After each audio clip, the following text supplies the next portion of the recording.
Okay. So I probably thought I'll break the session into different kind of modules as Californian laws, the way the CCPA came in and the way the laws have been evolving, and within when the CCPA has to come into effect, you had another set of legislation which are Consumer Privacy Rights Act came into existence in the November 2000 ballot, and ultimately making it much more cumbersome in terms of combining the privacy related legislations focused towards California in line with the European GDPR. So typically the session, I will just cover probably in this session some things about the Consumer Privacy Rights Act and and how it applies to organizations. What are the key differences from the CCPA that it applies to, and how organizations can adopt it. So the Californian Consumer Privacy Acts, it will replace and build upon the Californian Consumer Privacy Act of 2018, which came into effect, as everybody knows, on Jan 1, 2021. The new law will take into effect in 2023 with individual rights and accompanied covered business requirements, which is actually granted by the CCPA remaining during the transition. So which means the CCPA and CPRA will together constitute as a one data, single wholesome data protection regime in California. This is the typical timelines when we started with the journey of CCPA coming in by the Attorney General filing it before for the ballot. And in November 2020, we had the CPRA ballot, which repeal some of the provisions of CCPA and override certain obligations as part of the CPRA. And the CCPA is expected to come in effective as on Jan 1, 2023. So from an applicability standpoint, CCPA, it applies to an organization which has an annual gross revenue of more than $25 million, and uh, and it annually buys or receives for commercial purposes, sells or shares for commercial purposes, personal information of 50,000 or more consumer, households or devices, or derives more than 50% of its annual revenues from selling the consumer's personal information. So this is typically the eligibility criteria for an entity to where CCPA may apply and as defined under the CCPA regulations. And most of this provision applies to an entity which is made for profit, and there are exemptions available for not-for-profit organization. But if you see, in comparison with the Consumer Privacy Rights Act, it retains the same applicability requirements, but with minor modifications to its eligibility criteria. So if you could look at, it has extended the threshold of, to the percent of the $25 million, which is relates to the preceding calendar year. And also from a second provision, if in the CCPA you saw only up to 50,000 million households and consumers or devices, whereas there were two key changes that were made. The 50,000 threshold was increased twice, double the time.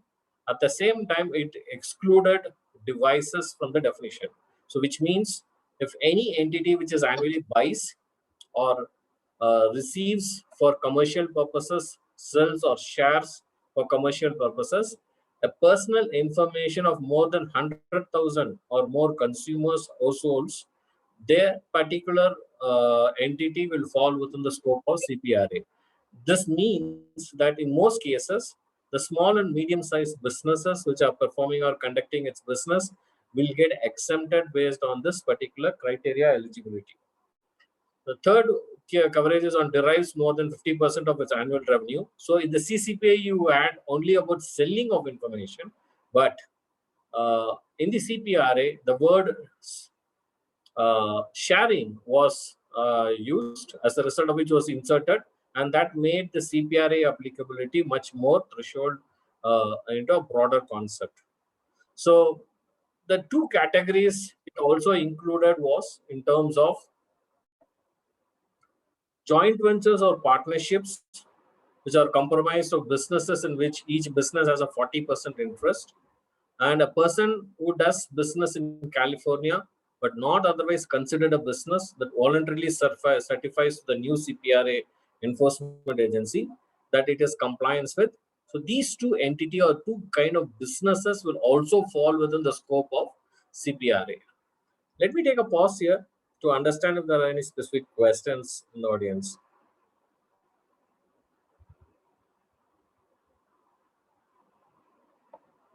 Okay, fine. Uh, so So what are the major inclusions? What are the major changes and revisions that has happened from the Californian Consumer Privacy Act?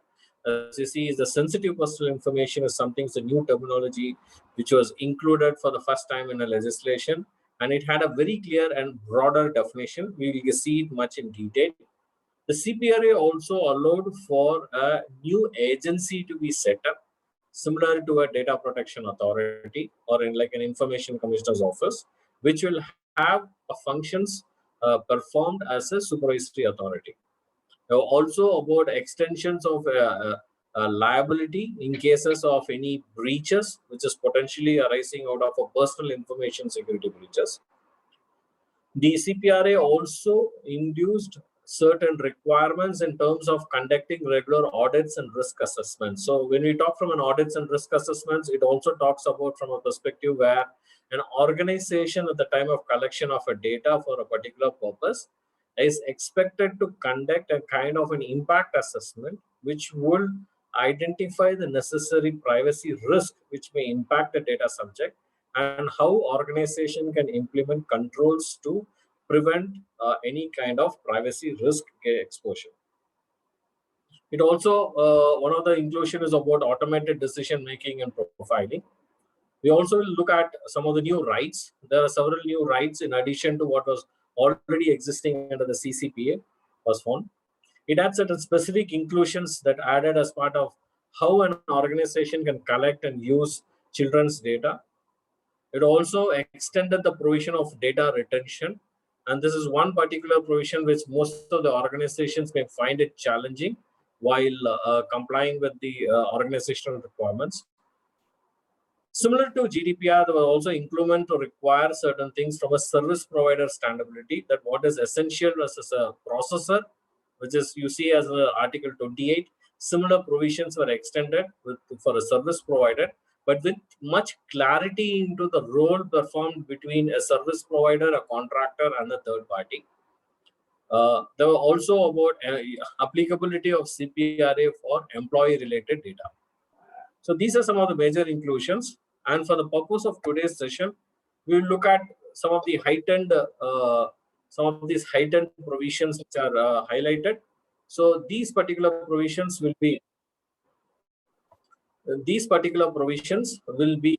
handled and detailed as part of the next few slides. So to start with, sensitive personal information. So the Consumer Privacy Act included a definition about sensitive, what all constitutes to be a sensitive privacy, personal information. And the term of definition was much broader to include all kinds of informations, including government issued identifiers, genetic informations, account login credentials. Sorry. No, you forget to put this people entering. I will manage that. Sure. So account login credentials, genetic informations, and all such informations, including, say, for example, the location data with the geolocation data, which we typically are used by a lot of mobile service providers and other website providers, which were till date considered to be personal information, except in certain regions. The Californian Privacy Rights Act includes that geolocation data as part of the sensitive personal information. Now, in terms of the use of such sensitive personal information, there are certain additional rights which are extended to the consumers, rights to limit use and disclosure of such sensitive personal information, and such rights can be exercised by the consumer at any time during the processing or the term of the processing of the data. The organizations were entrusted with a responsibility, or more, I would say, a principle of accountability to mandatorily provide notices. And in the notice, it should clearly state what are the categories of sensitive personal information are collected. And when these sensitive personal information are collected, what are the purposes for which it is collected, and whether the information will be sold or shared. So these are some of the disclosure obligations which are explicitly called out under the CPRA Act and which is applicable to organizations to comply with. So businesses cannot collect or use any these data for any additional purposes that are incompatible with the purpose for which it was disclosed earlier. So which means it very clearly opens up a discussion that unless or until the purpose for which you had collected the data from an original purpose and the secondary purpose is so compatible, in those cases you don't need to exercise an additional notice. But however, if you are going to use the data for a purpose which is totally not compatible with the main purpose for which it was collected, in such cases that particular information should not be processed unless or until the entity extends a clear transparency notice to the consumers, and as part of that, taking the necessary consent, post which the data can be processed by the organization. It also enforces about the rights about do not sell my personal information or limit the use of my sensitive personal information, or as kind of an preference which has to be given to the data subject. And there are several designated methods by which you can do it. And as you see on below, the most preferred under the CPRA is by providing a link to the homepage in a single standalone requirement, or create a kind of an opt-out preferences based on which the any such decision made by a consumer is automatically logged in, it is maintained, at the same time it is also complied with. Let me take a pause here. Any questions? Now this concept of explicit consent, is it also implied in this sensitive personal information notice? There's no explicit consent as such, very clearly explicit, because in the CCPA we have to make sure that the person is given the right at any point of time to withdraw and all those such requirements. So at the end of the day, so the explicit consent where you, in the form of a GDPR, where you explicitly call out for each purpose for which I have to use under the CPRA, that is given only as a kind of an aftermath mechanism. Like for example, you give the rights, you provide that particular disclosure obligations, and if a person exercises the right to opt out, there is a very clear restrictions on the entity not to reach out to that particular consumer at least for a period of 12 months, until the 12 months, post which he can reach out and see if they would like to extend or authorize any further processing of such information. So these kind of requirements are not there. So from my thing, I don't see an explicit consent be called out from a CPRA requirements. Yeah, one more question was on the previous slide, actually, that devices. Now, earlier we were looking at a device as an entity, which would be like a consumer. Now, yeah, here. Now, can you just elaborate on that removal of the word device, and that is IoT now is out of the provision of this? Yes. So typically, if you see, the CCPA still continues to extend and hold. And however, while the other requirements, if you see from a service provider in terms of the rights, will continue to hold from the CCPA application. Under CPRA, the devices is taken off because for the eligibility criteria, it is understood that consumers and households, and there are very clear requirements that when your person is collecting information using devices, what kind of notification obligation, what kind of, it can provide the category of information along with a link to a privacy notices. So these kinds of informations are very clearly carved out. Rest of it, devices as such is taken out, and it is expected to come in part of a certain assembly bill which is pending currently in front of the Attorney General. But still, it is a relief to some of the From a CPRA, it is relief, so, but from CCPA, it is not a relief, right? I see. Then one more thing, the eligibility or the consideration of a person as a citizen of California was based on this popular, taxation provision in California. Now, does that continue even now? It continues very much. It also continues in terms of when an entity is conducting its business, what kind of engagement activity happens within California is also one of the characteristics which are applied and deployed in order to scrutinize their eligibility requirements. At the same time, if that particular person is domiciled, and if that domiciled person belongs to within the California for which the data is collected, but at the end it is going to get processed outside of California, even that is also being considered for the applicability perspective. Okay. Okay. If others have any questions, we can. Yeah, Rajesh, sir, I have a question here. Again, on the previous slide, I did not understand how it is a relief under CPRA when the devices are removed. I think the data will still remain relevant to be part of CPRA, because earlier when the word devices was used for CCPA, it was only for personal information held in those devices, right? So even if the word devices is removed, the personal information, when I'm identifying it to the consumers or households, it will be covered under CPRA as well, isn't it? I mean, I did not understand how it would be a relief.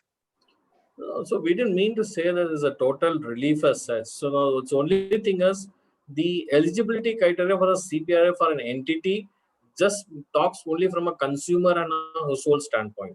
So if a consumer is defined where a person as part of his personal information collected through his mobile devices, automatically that scope will start extending to apply from both CCPA and CPRA.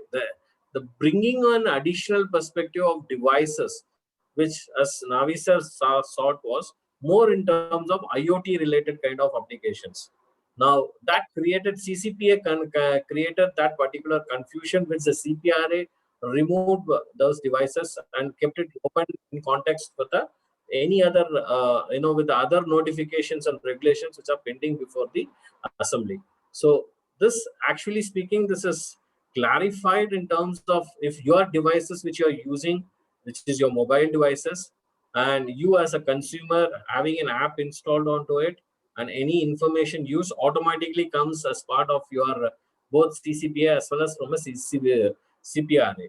In the CCPA, what is done is the word devices is used for those IoT kind of devices, which collects the data as a own and starts transferring.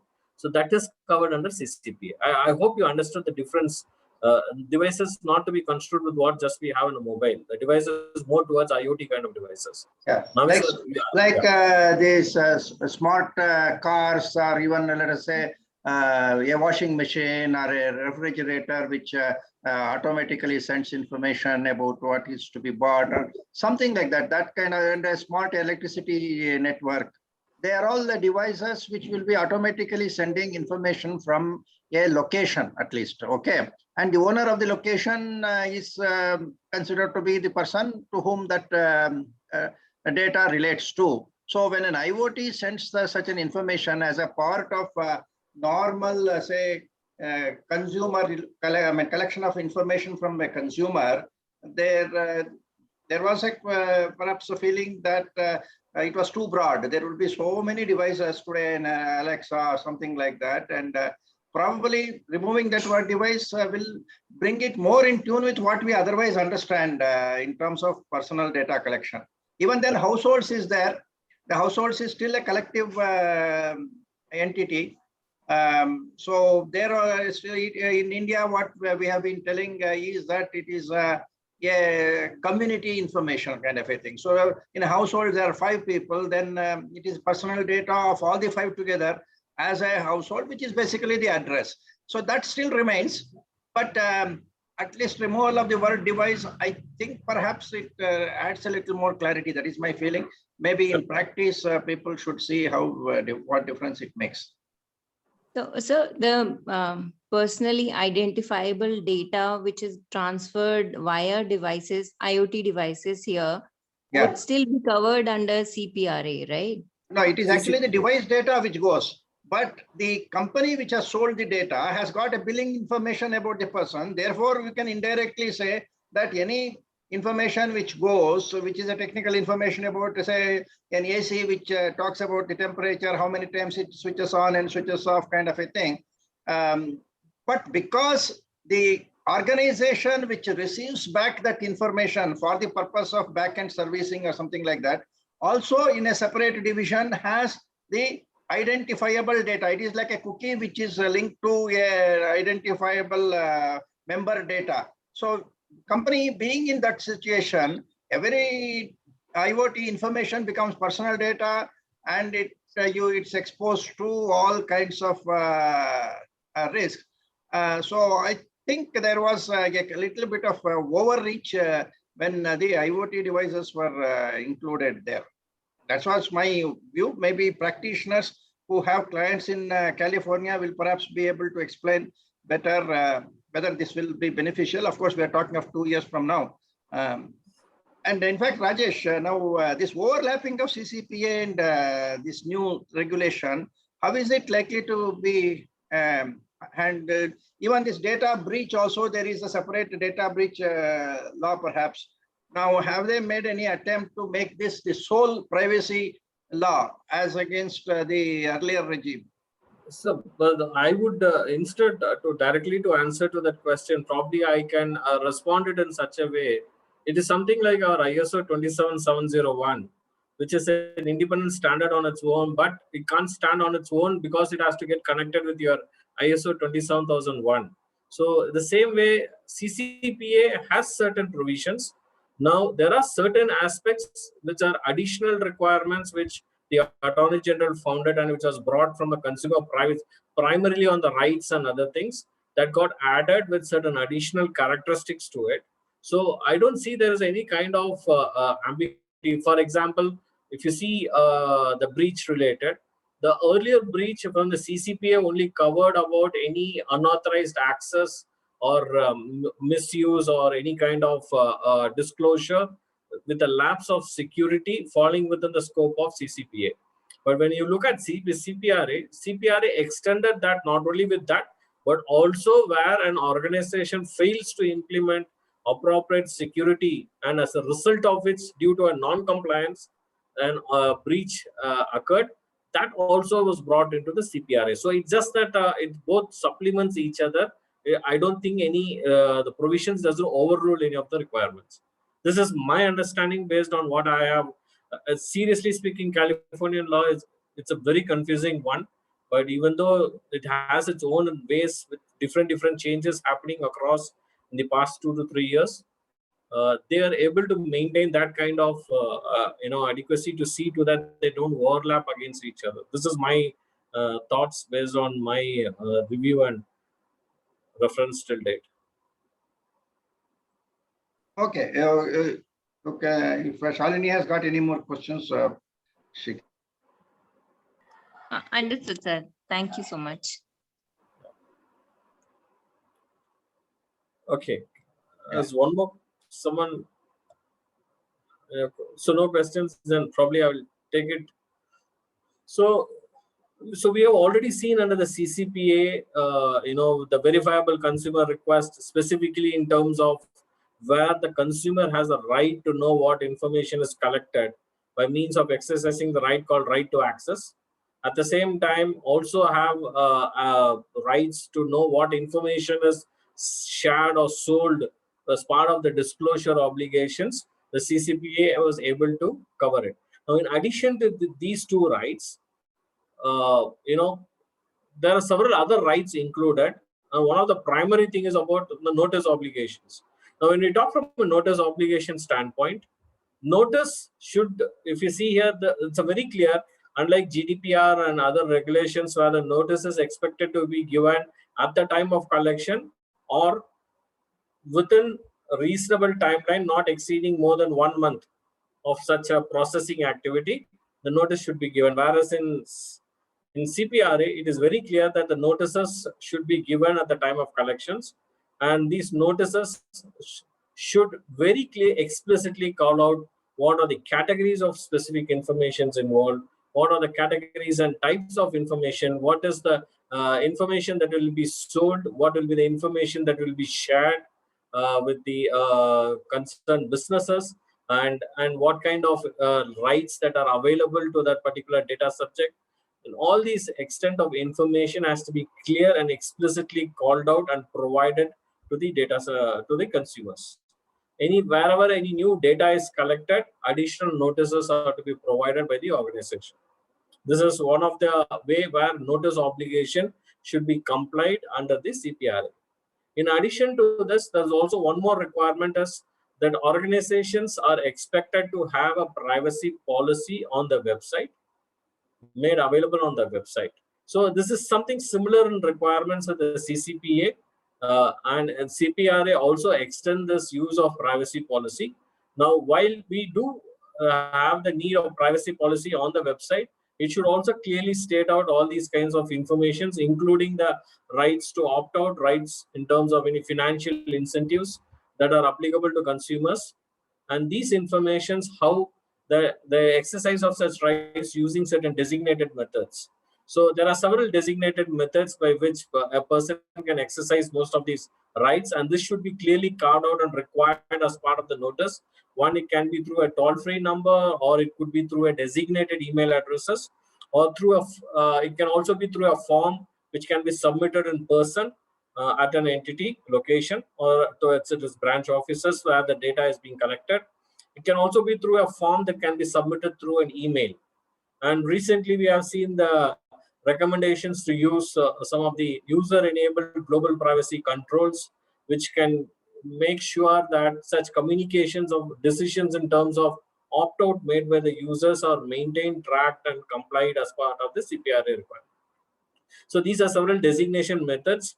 So typically, if suppose when the notice to right to opt out should be made available, but if suppose that entity is just performing a business only online and it doesn't have any phone numbers or any designated toll-free numbers, then there is an exception called out for those entities, which can just provide the email address through which an exercise of such rights can be made by the consumers. So these are some of the requirements, and which is carved out and specifically added in addition to the CCPA requirements in CPRA. And notice of financial incentive, there is no major deviations from what is found in the CCPA. It continues to stay and extend in the same aspects as part of CPRA as well. So the new rights which has been added is right to correct, or rectification, as we may call out in our Indian legislation or as per the GDPR.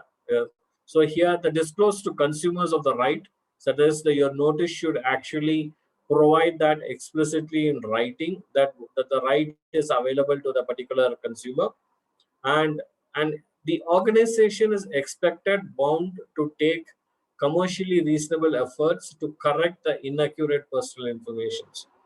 The time period set as per the legal deadline is 45 days.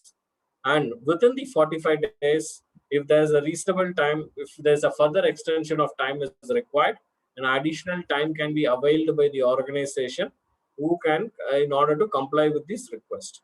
There are also exemptions available. So the CC, as I mentioned, the designated methods, and most of these designated methods, how these new rights for right to correct can be exercised is through either of the toll-free number or an email address. So in minimum, there was supposed to be under the CCPA 2 designated methods, but CPRA now provides extensions depending on the organization and depending on the organization's nature of business. Some of these designated methods are being called out separately, which the organizations can extend it in addition to what is explicitly called out under the CPRA.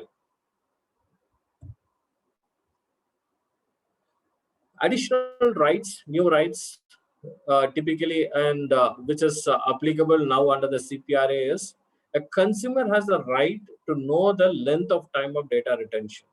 So as we see currently today in most of the organizations, when they clearly explicitly call out the data retention at the time of providing the notice. This is explicitly called out only in a way restricted to legal and business requirements without clearly carving out what is the essential numerical data attached to it. So, but CPRA explicitly calls out that you need to provide exact days or the period for which you will continue to retain the data. And in the absence, if you're not able to communicate, you need to provide explicitly the criteria based on which the timelines will be made available. And at the time when there is a consumable verifiable request that is arising, in those cases, you need to clearly pronounce or clearly provide the information as requested by the consumer towards the retention period. So data retention is one of the critical factors which has been a major inclusion under the Consumer Privacy Rights Act, because these are most towards the rights and more additional rights that have been extended to the consumers. The next is more about the balancing of both data minimization principle and the purpose limitation principle. So it is expected that the data that is collected should be used only for that particular purpose. And it is the organization's accountability to ensure that the data being collected is limited to the purpose. So it's very clearly carving out the requirements from a GDPR added to the CPRA and providing rights which a data subject or a consumer under the Consumer Privacy Rights Act can exercise in order to carve out more information related to why this data is required. So any data which is beyond and not related to the purposes, there is a clear hold on to such information being collected by the entity. Also the right is more, as I mentioned, about the example of extended liability for data breaches. The implementation of a reasonable security requirements as part of the notification or the disclosure obligations is very essential under the CPRA, and a failure to adhere in implementing those technical and organizational measures would increase the risk on the organization for non-compliance, which may lead to a further private right of action by the consumers against the entity. So this is also one of the rights, and any clarifications in terms to certain measures being handled through a consumable verifiable request has to be provided, and such rights comes along with the caveats. And none of these rights are absolute rights. Every rights that are provided to the consumers and data subjects across any privacy legislations around the world comes out with appropriate caveats.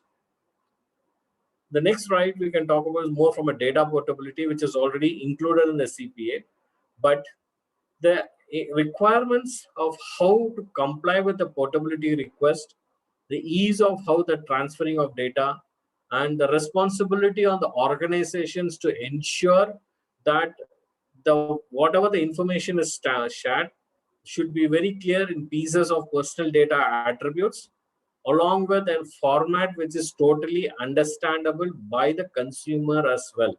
So this is one of the specific requirements that has been added and beyond, more than beyond what is there of data portability under the CCPA. And last but not the least, to limit and use of disclosure of precise geolocation information, which is included within the definition of sensitive personal information under the CPRA. So these are additional new rights. Before I get into the service providers and contracts, any questions that I would want me to answer, I'll be happy to answer you.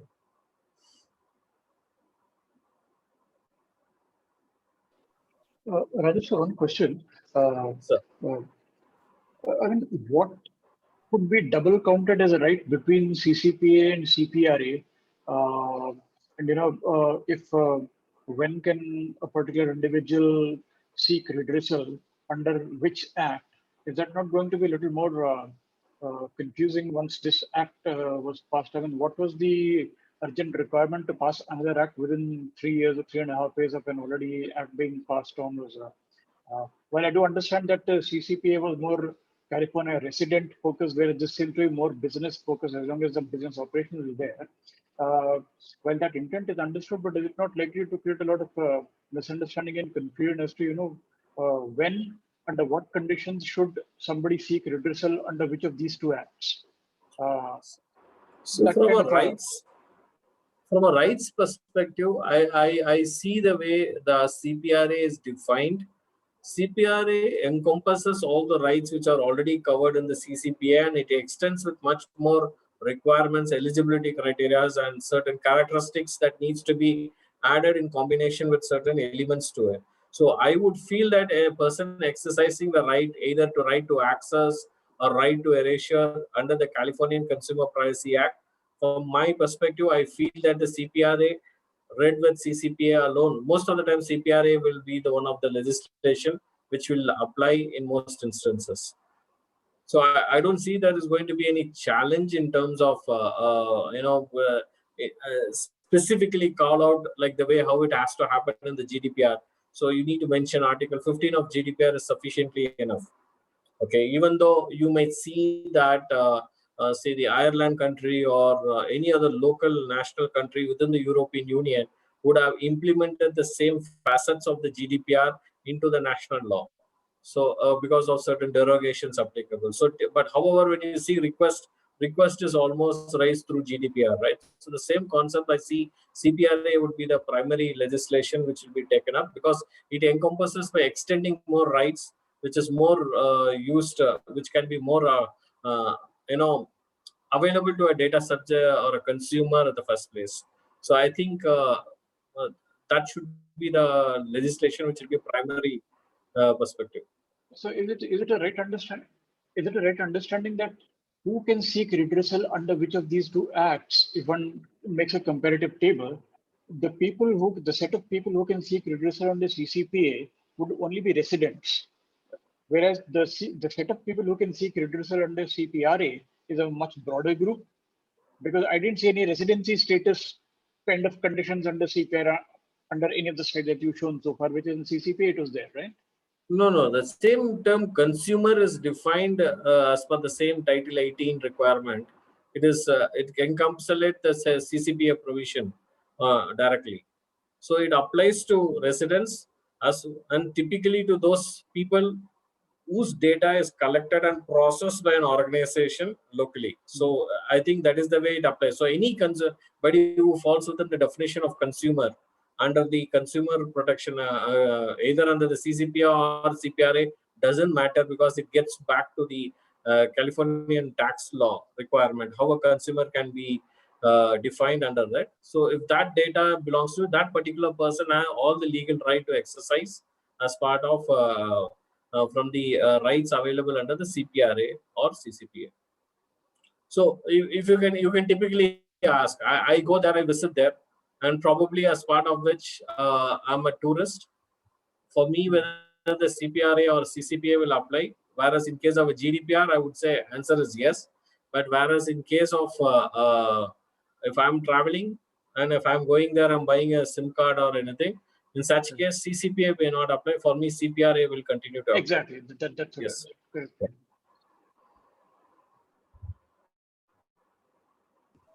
Rajesh, I don't exactly remember the CCPA provision on data portability. I just wanted to ask, does CCPA or CPRA require the company to give it in a format which can be ported to another organization, or it just requires that it should be in a understandable format for the consumer? So since CCPA, it didn't get into much of the technical requirements to be complied with, whereas in CPRA, that ease of transferring and other machine readable format is extended and covered under the CPRA. Oh, thank you. Yeah. So that's the difference. The basic rights is available under both CCPA and stuff. The clarity is much provided through the CPRA requirement. I had a different question. When it comes to deciding what information is required to be collected, then if there is a dispute that a company says this is information which we need, and if some consumer feels that this is not essential information, then in case of such scenario, who is deciding authority that which information is essential to be collected? Okay, so there are private right of actions available. The courts can further decide. In CPRA, once the agency is set up, the CPRA, the agency will become like a data protection authority, where through a complaint filed automatically, like the way currently for HIPAA compliance, we file complaints directly to either the HSS or the Office of the Civil Rights, OCR. So same way in CPRA, once the agency is set up, they will be deciding it. So in case of a complaint to come to a conclusion. But however, at the end of the day, what the authority could look at is primarily from the organization, that you clearly explain the purpose, the transparency in terms of the data that is required and aligned to the purpose, the proportionality of the data and the purposes principle. That's what I was mentioning in the second point. It should be proportional to the purpose for which is collected, and it is to be essential. So if it has been justified and appropriate risk assessment is carried out by the organization to justify the due diligence activity, in that case, automatically the business will decide will be able to be in the favorable position of the business. So it will not be the consumer. The consumer always has a choice whether to participate or not, and at the same time he or she also has the rights to limit disclosure, use and disclosure of such information for purposes beyond such purpose of sharing it or selling it, and also opting out of such requirements. So it is typically like, if you see the CPRA, mostly the businesses are given to decide what is required, and now once one side the decision is given to the business, there's a choice also given to the consumers to determine whether they would like to put some kind of control onto how that data can be used or participate in such programs of financial incentives. That is given to that is actually the balancing of interest from both business as well as the consumer side. This you can't see Thank you. typically from a GDPR perspective, but in the CCPA and CPRA, I think it's a perfect balance of interest, where the organization doesn't have all that which is possible that it can do, even though it can determine what it is, but the using and use of such data is limited because the control is with the data subjects. Rajesh, in your previous slide, once again, this word precise geolocation that has been used there in the bottom bullet, right? Yeah. Is that word used in the act itself like that, or is it something that you put in the slide? No, it's actually a geolocation data. So typically, normally, that I understand. But my question is more about the prefixing of the word precise before geolocation. It's typically about the geolocation data. So typically, what is precisely, or it's something to a radius of say 1,800 meters and something which is captured. So it's basically to cover that. So I use the word precise from my end. So it's a geolocation data. Yeah. Okay, geolocation. Yeah. I thought this was perhaps some kind of an escape route given to companies saying that, okay, we do capture geolocation, but it's not precise as per the definition. The probably assessment could happen is if people say that, okay, Rajesh is from Yelahanka, is better than Rajesh is in this particular building. So it becomes much more focused, much more, personal to that individual. So, so I think that's the way they approach, and that's the way the risk also may exercise and go beyond. So if you have that precise geolocation defined, then the sensitivity of the data will get much more, instead of your address will be still, it's a location data. You stay in Elanka, but you don't know exactly where you're staying in. So if a tool is able to precisely collect and give that this is your current location and this is where you're moving, I think that's where the sensitivity of the data gets most increased, and that's where you have a much broader applicability of usage and limitations to your disclosure and share.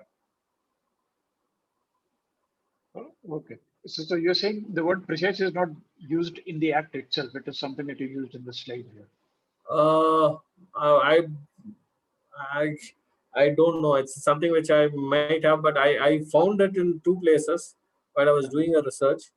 So I didn't go exactly into the law, because if you start reading CCPA provisions as per the text regulations, I don't think it would be essential for me to cover a session today. It would have not been possible. Okay. This doubt came to you because I think a couple of years ago there was some researcher who came out, posted some video on the net saying that even if you turn off your geo location tracking device on your mobile, Google is still able to track you.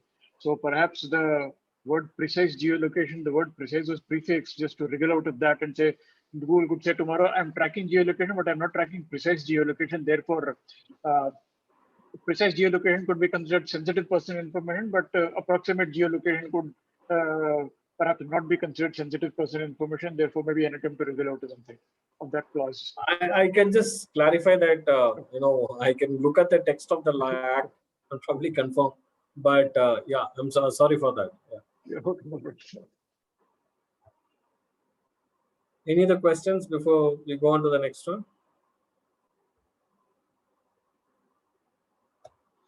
Okay, so service providers and contracts. This is one of the I would like to keep it simple, but at the same time, there are a lot of informations to how and to what extent it applies. So CPRA brings in the similar obligations of how the service providers, contractors, and third parties to whom the entity is going to disclose or share or sell the information should be using it. And CPRA also clearly stipulates the obligation of the entity to carry out the appropriate due diligence, and it should also have a written contract similar to what you see under the GDPR Article 28 requirement. And there are certain obligations which are directly enforced by the CPRA on the service providers or the contractors or third parties. So typically, the definition of third party is not very clear, but it just says that definition of a third party definitely doesn't include a service provider or a contractor. And when you look at from the context of who a service provider is, it says defines as such that a service provider is an entity which actually acts on behalf of the business to process the data, whereas a contractor is mostly a data centric in provision where the person gets involved to act in the involvement of the data processing, but it is not acting on behalf of the processing of the some main entity. Now, what kind of clauses are expected to be used? There's a mandatory requirement in the contracts that you execute with such service providers. You need to have certain clauses such as similar to the GDPR line where you say you limit the use of processing the specific information unless what has been defined for your specific business purposes. There's also a clear clause which should state where the service provider is prohibited from selling or sharing such personal information beyond the business purposes for what it has been provided. There's also a clear explicit clause that needs to be called out for prohibiting these service providers in retaining these data outside of the business relationship. There's also prohibition on in terms of combining certain personal informations from multiple sources and putting it as part of any further new use. That is also very clearly explicitly to be called out in the agreement. There are also requirement to notify the businesses in case if there are any sub processes being engaged, and any when such request is coming and there's a request to say right to access or delete, rectify. In such cases, there's an obligation on the service provider to assist the entity or the organization to make the necessary changes, including to all the other following lines of vendors to whom the data is getting processed. So that if there's a rectification data or deletion data which meets the requirements, and then in those cases, all the vendors, all the sub processors or the service providers, the data should get further deleted. And it also to mandate and inform the entity of any such breaches or any such request that has been obtained. And most importantly, the contract should mandate a procedure on the service provider to ensure that there is a compliance being carried out, activity being carried out, and these compliance activities are assessed and reported, and at least once in a year that these documented evidences has to be produced or provided to the organization to demonstrate how they are complying with the CPRA requirements. So these are some of the requirements of clauses that you need to have it in writing. Some of the direct obligations that are applicable directly under the CPRA is to assist the entity in ensuring implementation of appropriate technical and organizational measures while processing such personal data that has been provided. And I'm saying these are direct obligations. Then refrain from using any sensitive personal informations that have been provided without any authorized permission or without for any purposes which is not defined for the processing or the business purposes for which it was given. And it also to assist the business in responding to any such requests that may arise. So typically, these are some of the direct obligations that are applicable to service providers, and those clauses, as far as these direct obligations, is similar even to extended to a contractor also. Now, when it comes to a third parties, it limits only to providing the protection.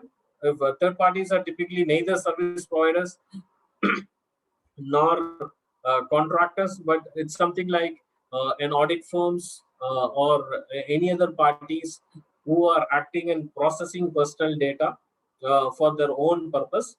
And it also to some level of due diligence that needs to be carried out. And this requirement is very crucial for ensuring that the third party supply chain management is in line with appropriate consideration of the privacy risk that may emanate from the CPRA compliance obligations.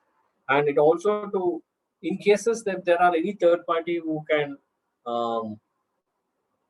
confirm stating that they may be no longer be able to comply with any CPRA related obligations, then there should be an obligation to notify that within on appropriate timelines, and accordingly the remediate by taking necessary steps to ensure that such personal data being processed are immediately either recovered or deleted, and appropriate activities can be carried out to ensure that the organizations can continue compliance from the CPRA obligation standpoint. So these are some of the requirements that are applicable from a service providers and contracts.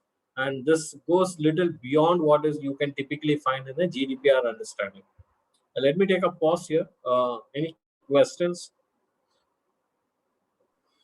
I just wanted to ask, I don't remember the exact data protection law. Like in one of the law, it's mentioned that if it involves disproportionate effort to comply with the law for the third party, then they are exempted to carry out, for example, deletion of data or I don't remember that. So No, is there any such exemption available to third parties? I mean, you've been very clear in explaining that rather they are supposed to comply with the law through and through for CPRA. And in case they can't, then the organization takes over the data back to ensure compliance. But is there Correct. any exemption? No, there is exemptions in terms of some kind of a risk-based approach. Suppose I think it comes under the CPRA also. If there is any third parties, a third party you can see it both to a certain extent not fully covered, but normally in recitals of GDPR or provisions you will definitely have it. Similarly, under the CPRA you do have a third party there. So third party are typically considered to be an independent controller like entities where the essential purpose for collection of data is entirely different. But as long as from a CPRA compliance standpoint, if you are having a relationship within the context of business purpose, you can try. And if in the key event, if there is a disproportionate effort that needs to be applied, or an effort that needs to be applied which may contravene with the current laws that may apply to the third party, in those cases there are exceptions available under the law. So I think for CPRA also it will extend here. Okay, thank you. Thank you so much. Yeah.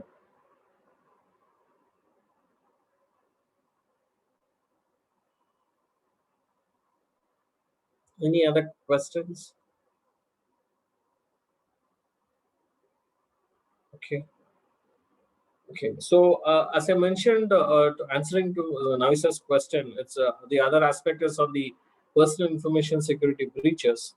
So CCPA covers breaches which involves exposure of data through a confidentiality breach, integrity or availability kind of a breach, leading to unauthorized access or disclosure or data loss.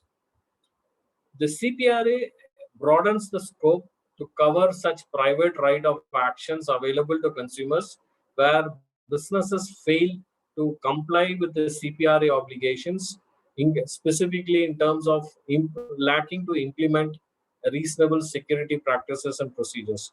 Now, what is reasonable commercially reasonable security? It differs to commercially reasonable security.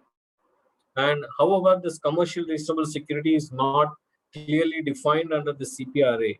So typically, it's worthy to wait and see how the courts could define this, and pretty much either it's going to be in the form of an economic interest, balancing interest to an organization, or it can be from a risk-based approach, preferably taking into the rights and like the way how GDPR looks at more from a rights and harms that may cause onto the data subjects. So it is need to wait and watch. But these terms, I'm sure the legal professionals in the call would know it. There are similar terms available in the contract executions in the form of like reasonable industry practice and commercially reasonable industry practices.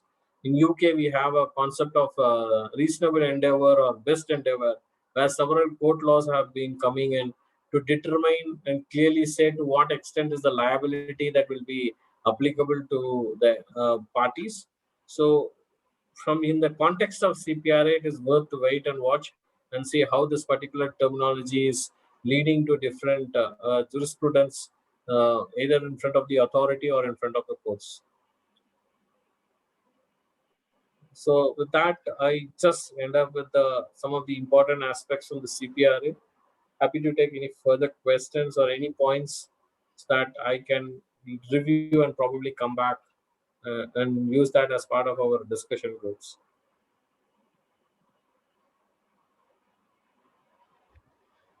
Any questions, Manju? Ramesh? No question, sir. I think as usual, I'm here just to kind of give a word of thanks for Rajesh, my dear friend. Sir, I have a query. Yeah, please go ahead. Yes, sir. Please go ahead. So can as you clearly explained, it is an extension of the existing laws. Can we can we discuss a scenario? Is there a possibility where both get into a conflict? No, from my perspective, I don't see any kind of a conflict. Like say, for example, the CCPA certain exemptions available like B2B data, business to business data. It is already exempted. It was exempted until Jan 1, 2022. The employee related information, which are already covered as part of personal information categories defined under the CCPA, even as part of the assembly bill, that was also exempted till Jan 1, 2022. Now, with the CPRA, that got further extended, which means that the applicability of the requirements under both CCPA and CPRA extends to these scenarios will automatically be taken care once CPRA comes into existence. So there is a very clear clarity. Just that the thing is, it's in two different documentations. It's more of an effort in reading through the legislations, and precisely to be very clear, it's for me also when I was also trying to look, I also didn't get it straight, so I had to research several other articles and stuff, and that's when I started getting a clarity. So typically speaking, from the overall view of the act, I don't see anything conflicting. It encompasses, it's actually overlaps in certain way in which certain things which are covered in CCPA but not certain thing covered from a regular privacy related requirements, we see that portion, list of portions being covered under the CPRA. And this was very clearly also stated by the Attorney General, who made prior to the November ballot, when he made the CPRA first rights of, there were 4 changes that happened to the CCPA regulations in 2020. And the 4th regulations, he very clearly carved out at the end that these are some of the informations we have not covered it explicitly under the CCPA because of the way in which we brought this act quickly into force, and which we are trying to cover it as part of the other upcoming regulations, which will which will both will play together as one of the essential omnibus legislation. So I think that specifically is what is happening. So you need to see both, read with both the laws to come out with a final overview. So to have an omnibus law in California. So it's no surprising that you may also have both these laws combined together into one law in the next 2 to 3 years after its inception, because it's just come in. There's a lot much things to be seen, the way it has to get interpreted, the way it has to be enforcements has to happen. So I'm sure similar to HIPAA, you may see one single law which California may come from an omnibus standpoint.